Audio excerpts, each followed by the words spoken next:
habis duhur gitu. Oh, Masih acara itu. jam 1 acara sebentar aja. Selesai acara. Oh, oke. Oke, saya izin besok ngobrol yang spesifik, Gus. Dan tadi yang kami sampaikan, sewaktu-waktu dibutuhkan, kami langsung menuju. Gitu. Kok panjenengan ngertos udun kan? Orang Padha medurane ngeten iki. Lah kayak gula kan Sumenep. Wah, kowe. orang Madura. Ditanya, Jom, pulang Jom. Ini sudah malam, bukan ini siang. Malam, siang. Itu matahari, bukan itu rembulan. Matahari, rembulan. Daripada kita ribut kalau itu bulan sama matahari, kita nanya itu ke orang itu. Cong, itu bulan sama matahari. Maaf Pak, nggak tahu saya orang baru di sini. Nggih. Sembah dulu Iya, sakit.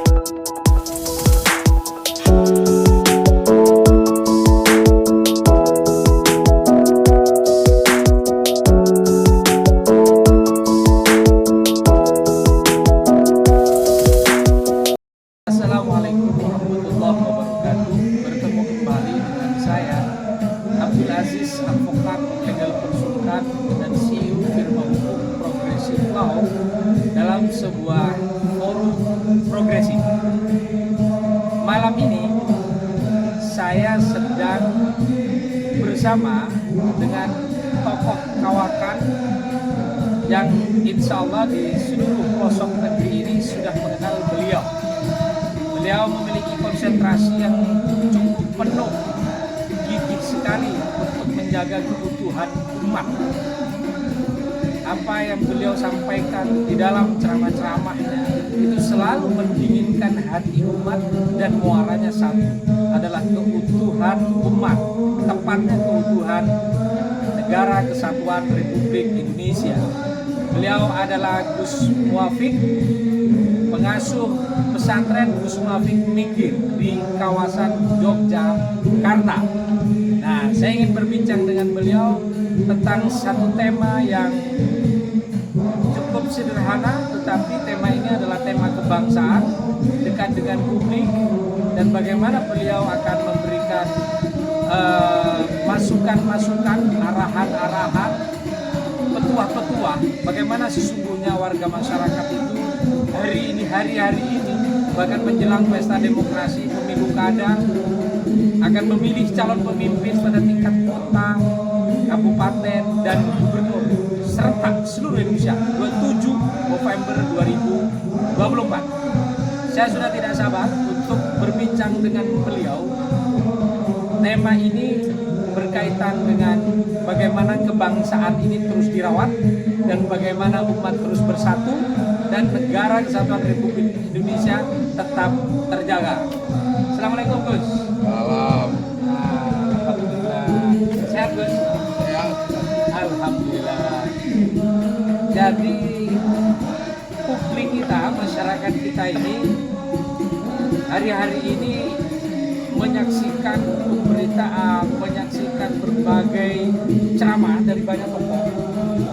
Itu tentang banyak tema yang kemudian masyarakat itu melihatnya ini harus bagaimana yang baik ini ke depan, apalagi menghadapi pemilihan calon pemimpin ini pada tingkat kota, kabupaten, dan provinsi. Nah, untuk pertama, apa pendapat Gus Muwafiq tentang pemimpin yang baik itu yang seperti apa kira-kira ciri-cirinya begitu, sehingga ini menjadi bekal bagi masyarakat dalam memilih itu tidak karena faktor uang, kira-kira begitu. Silakan.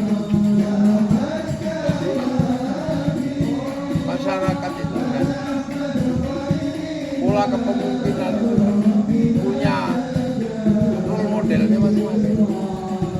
Jadi ada beberapa sistem kepemimpinan yang dengan gaya per daerah itu dengan basic budaya per daerah beda. Nah, persoalannya adalah ketika kita sudah bersepakat ada perbedaan budaya, ada perbedaan suku, ada perbedaan agama. Ini bersepakat membentuk nation state. Membentuk nation state yang kemudian kita sebut sebagai negara kesatuan.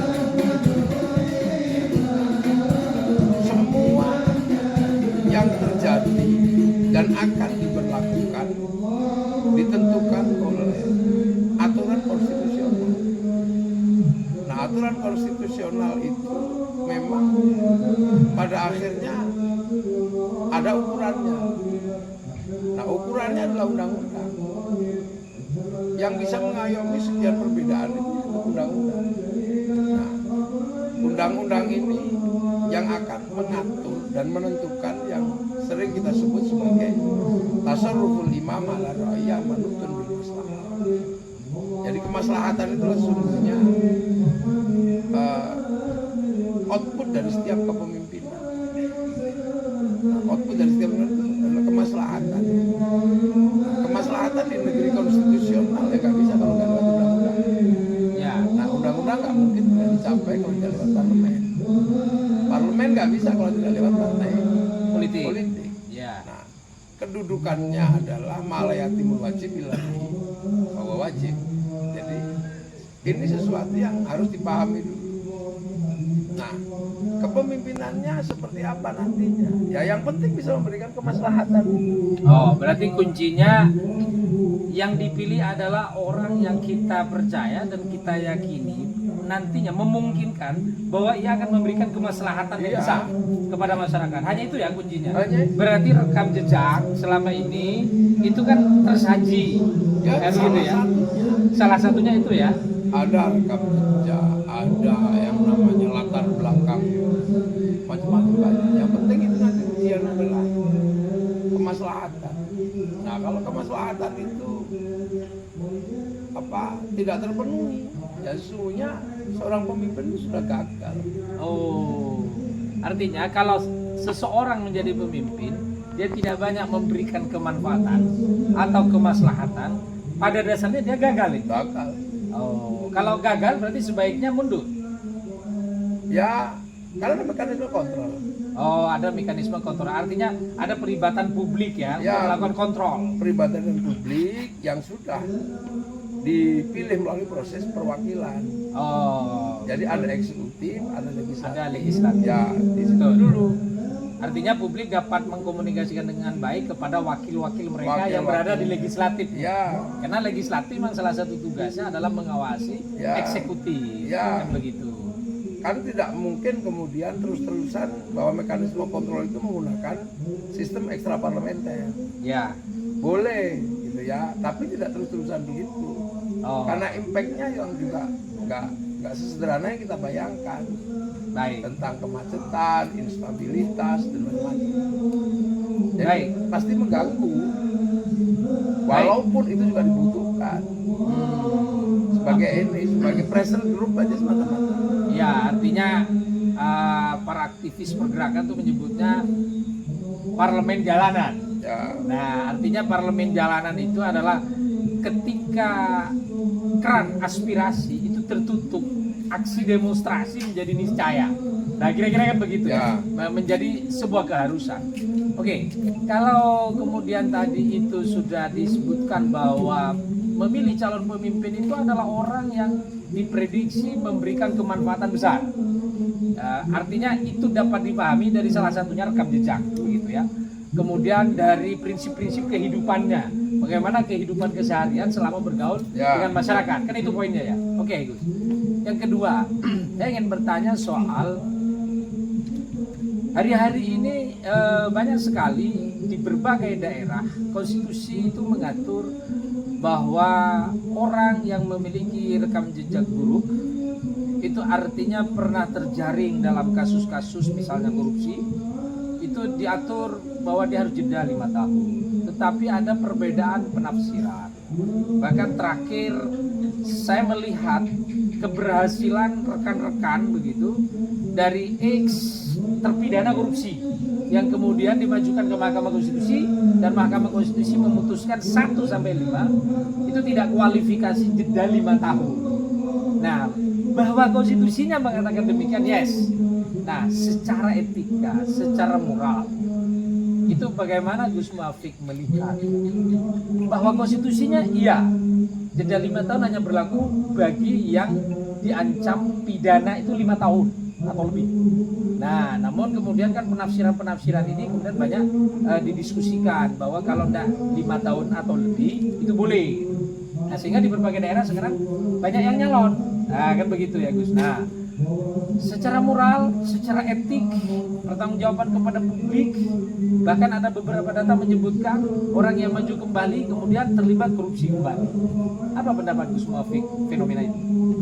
Jadi harus dipahami bahwa demokrasi prosedural itu hanya mensyaratkan prosedur ansih, persyaratan prosedur, dan itu sah secara konstitusional. Ya, dan itu tergantung KPU.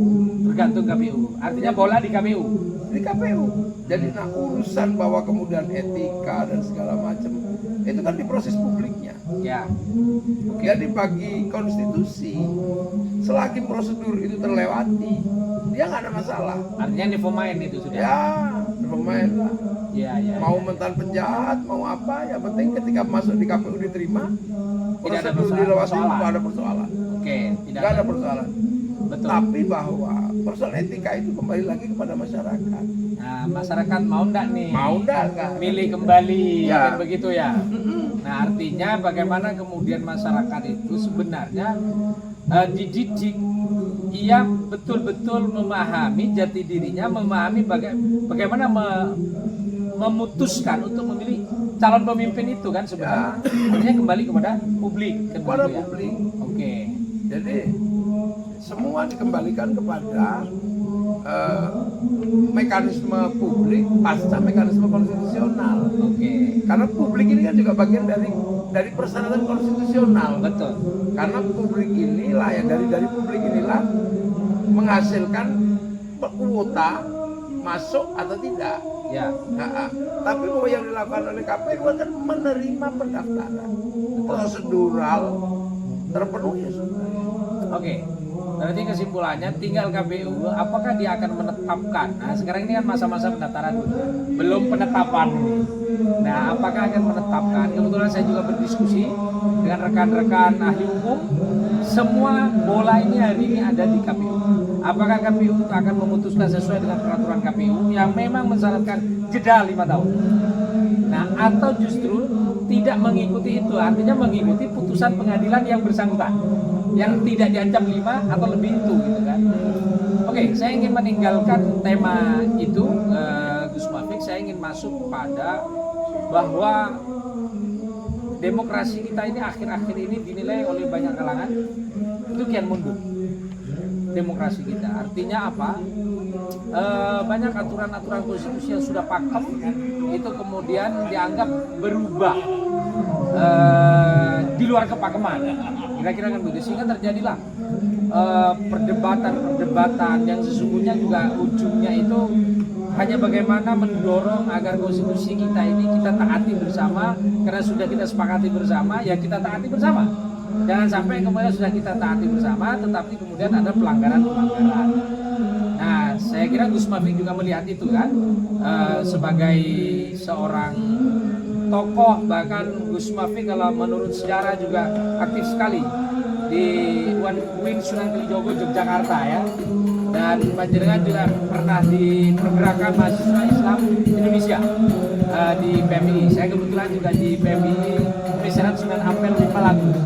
Nah, apa pendapat Gus Muafik ketika banyak orang menilai demokrasi kita ini tidak makin baik?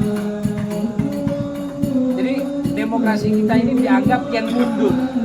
Tetapi ada putusan MK yang terbaru, 2 putusan terbaru. Yang pertama itu soal ambang batas, yang kedua soal usia. Itu dianggap sudah membenahi apa yang dianggap kemunduran tadi itu, gitu kan. Sehingga semua orang, semua partai politik yang hari ini selama ini tidak pernah mengeluarkan rekom, hari ini bisa mengeluarkan rekom. Nah, dalam tanda petik bisa jualan rekom. Apa pendapat Gus Muafik soal itu? Ya, sekali lagi bahwa itu semua konstitusional. Kita suka nggak suka, itu semua diatur sesuai dengan konstitusi. Yang kebetulan orang yang menganggap itu mundur ini tidak terlibat dalam pengaturan konstitusi. Oh, dia tidak terlibat ya? Nggak terlibat, dia berada di luar parlemen. Oh iya iya. Ya kan? Ya. Makanya kerakyatan, sistem ro'iyah yang dipimpin oleh Imam Kebijaksanaan itu di dalam permusyawaratan perwakilan. Nah, kebetulan orang-orang ini kadang malah tidak mau menjadi bagian dari perwakilan. Lebih nyaman berada di luar parlemen. Lebih nyaman sebagai kontrol sistem, gitu loh. Atau mungkin lebih nyaman mungkin kalau disebut oposisi. Padahal konstitusi kita kan perwakilan, dan permusyawaratan itu butuh perwakilan. Semua yang terjadi sekarang diatur oleh permusyawaratan oleh wakil-wakil. Nah, kalau kemudian dianggap ini sebagai sebuah kemunduran kenapa? Menurut orang-orang yang berada di luar perwakilan. Ya. Jadi jangan sekali-sekali menganggap sesuatu yang di luar perwakilan ini adalah semuanya salah. Jadi yang di luar perwakilan ini mesti fair dong. Ya, semua kan sudah diatur bahwa kesepakatan legislatif itu konstitusinya diatur oleh perwakilan. Nah, orang yang nggak mau masuk di perwakilan boleh aja, tapi tidak punya kemampuan untuk masuk. Ya, artinya memang ada beda antara pemain dengan penonton. Ya. Nah, kalau penonton itu memang kalau memberikan penilaian itu kan pandai, kira-kira kan begitu konotasinya. Ini bola ini harusnya dikirim ke situ, kenapa ke sini dan seterusnya, kira-kira kan begitu ya. Nah, oke. Kita tinggalkan tema soal dianggap kemunduran, karena itu juga dianggap kan. Jadi mundur dengan dianggap mundur ini kan sesuatu yang berbeda, dua hal yang berbeda. Kira-kira kan. Oke, sekarang saya ingin masuk pada bahwa kita punya perwakilan itu, Gus Muhammad, dari pusat sampai ke daerah. Itu banyak yang meragukan keterwakilan publiknya itu. Ini ngapain aja ini wakil-wakil kita ini? Nah, kan begitu toh.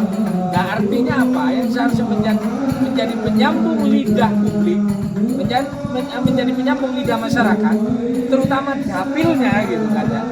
Dapilnya itu ternyata jauh panggang dari api. DPR hanya mengikuti ritual, bahkan ritual yang seharusnya dihadiri, misalnya rapat paripurna gitu kan. Kalau melihat absensinya ini banyak kosong. Jadi itu fenomena apa? Kalau sudah mereka tidak hadir gitu kan, bagaimana mungkin menyampaikan aspirasi dari publik, dari masyarakat itu? Kita sering menyaksikan paripurna hanya dihadiri oleh sekian orang. Nah, apa pendapat Gus Muhammad ini? Padahal ini orang-orang terpilih kan? Ya nggak benar juga. Oh nggak benar ya? Nggak benar juga. Kalau kemudian proses keterwakilan itu tidak diwakili, ya di dalam mekanisme internal, nggak benar juga. Akan tetapi terkadang juga orang yang merasa tidak terwakili, terkadang memang sudah menyerahkan keterwakilannya menggunakan mekanisme transaksional. Oke. Jadi akhirnya wakilnya nggak pernah merasa berkorban, apa udah beli? Iya. Berarti money politik dong. Ya, lu ngapain atur gua? Udah beli. Artinya untuk sekedar menjadi DPRD tingkat kota kabupaten konon itu 1 sampai 2,5 meter atau miliar gitu ya. Kita ini jadi tidak enak Gus kalau ngobrol miliar itu kan jadi tidak enak. Saya sering menyebutnya meter gitu ya. Nah, untuk jadi DPRD provinsi itu bahkan kemudian ada yang sampai habis 15 meter. Untuk DPR RI bahkan sampai ada yang 50 meter. Nah, kalau kita kalkulasikan dengan gaji, ini sebenarnya kan tidak nutut itu satu. Yang kedua, terjadi kemudian semacam kenapa Anda kok mau menuntut saya harus begini? Saya ini kan sudah beli. Yang kemudian kita sebut disebut dengan money politik. Berbeda dengan political cost, ya toh. Cost politik tentu berbeda kan gitu, alat peraga kampanye dan seterusnya. Tetapi ada money politik. Bagaimana Gus Muafik melihat publik kita ini sekarang dihadapkan pada dua pilihan. Kalau tidak saya terima pemberian ini, mereka toh juga lupa sama saya. Tapi kalau saya terima, saya ini dilarang untuk kemudian mengkritisi mereka karena sudah dibeli. Apa pendapat Gus Muafik? Ya itu proses dan risiko ya. Proses dan risiko gitu ya. Yang harus dihadapi dan diterima sebagai satu kita. Jadi kalau nggak beli juga nggak jadi. Satu dua nggak mau dibeli, yang lain udah dibeli. Ya. Nah, satu dua ini kadang yang punya ingatan waras untuk ngerti karena merasa tidak tertransaksi. Iya. Kalau sebagian besar hasil transaksi. Ya, artinya tidak jauh-jauh transaksional itu dia dengan pragmatisme, dengan kapitalisme, kan begitu ya Gus ya. Nah, kalau membahas dua istilah ini Gus, pragmatisme, kapitalisme, gitu kan. Artinya saya turun ke publik, saya udah kasih ini, Anda harus kasih suara. Nah, Anda harus kasih suara. Bahkan kalau dia tidak kasih, kemudian dia tidak terpilih, bahkan Anda yang meminta lagi. Jadi meminta lagi dananya ini. Nah, bagaimana ini? Ketika dia kemudian publik sudah memberi, tetapi di sisi lain kena serangan pajar Gus oleh lawannya ini kan, dan dia tidak terpilih. Kita kembali, bahkan ada yang ngaspal jalan, dia bongkar-bongkar lagi tuh.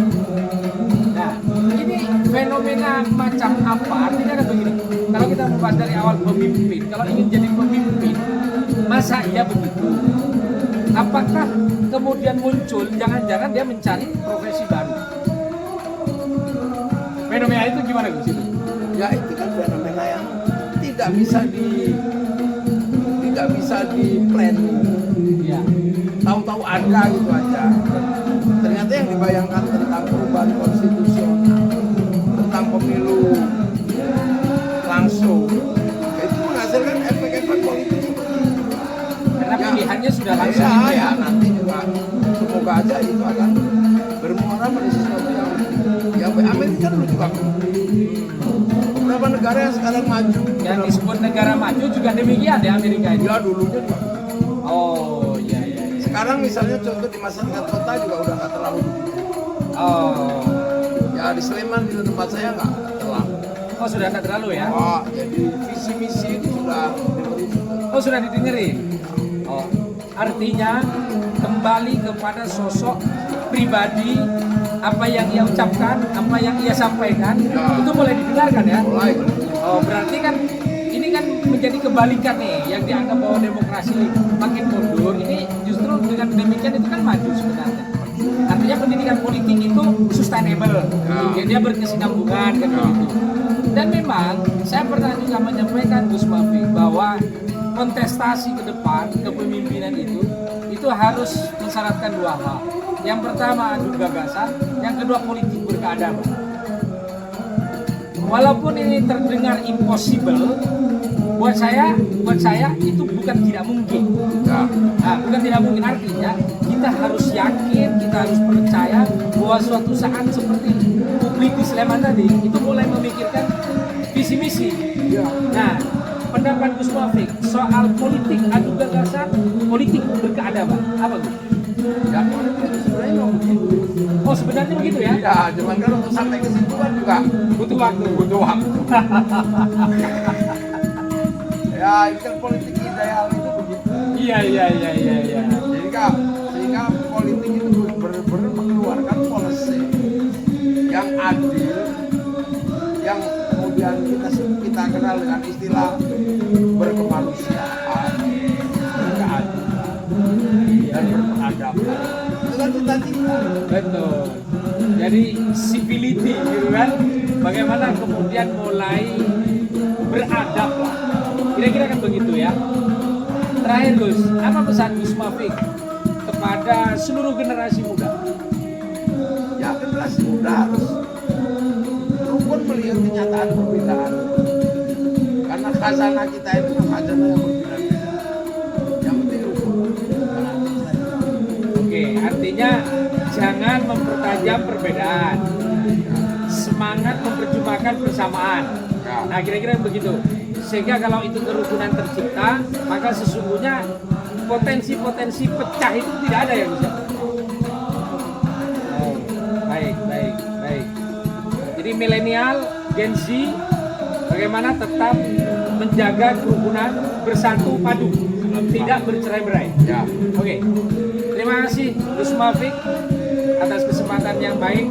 Pemirsa, Forum Progresif selalu hadir dengan isu-isu terkini, aktual, dan terpercaya. Kira-kira begitu. Dan kita akan membahas tema-tema yang lain dengan beliau yang tentu memang beliau memiliki kualifikasi. Jadi jangan kira kemudian karena seorang penceramah, seorang kiai kemudian dianggap tidak memahami tentang apa itu pluralitas, apa itu pragmatisme, apa itu kapitalisme, apa itu negara berkemajuan. Kalau Anda ingin lebih tahu lagi, seorang Muafiq, Gus Muafiq itu memiliki kemampuan untuk mendeskripsikan persoalan-persoalan kebangsaan. Untuk itu, bagi Anda, terutama anak muda, beliau berpesan tetap jaga persatuan, perkecil perbedaan, semangat memperjuangkan persamaan. Sampai jumpa di Forum Progresif yang akan datang.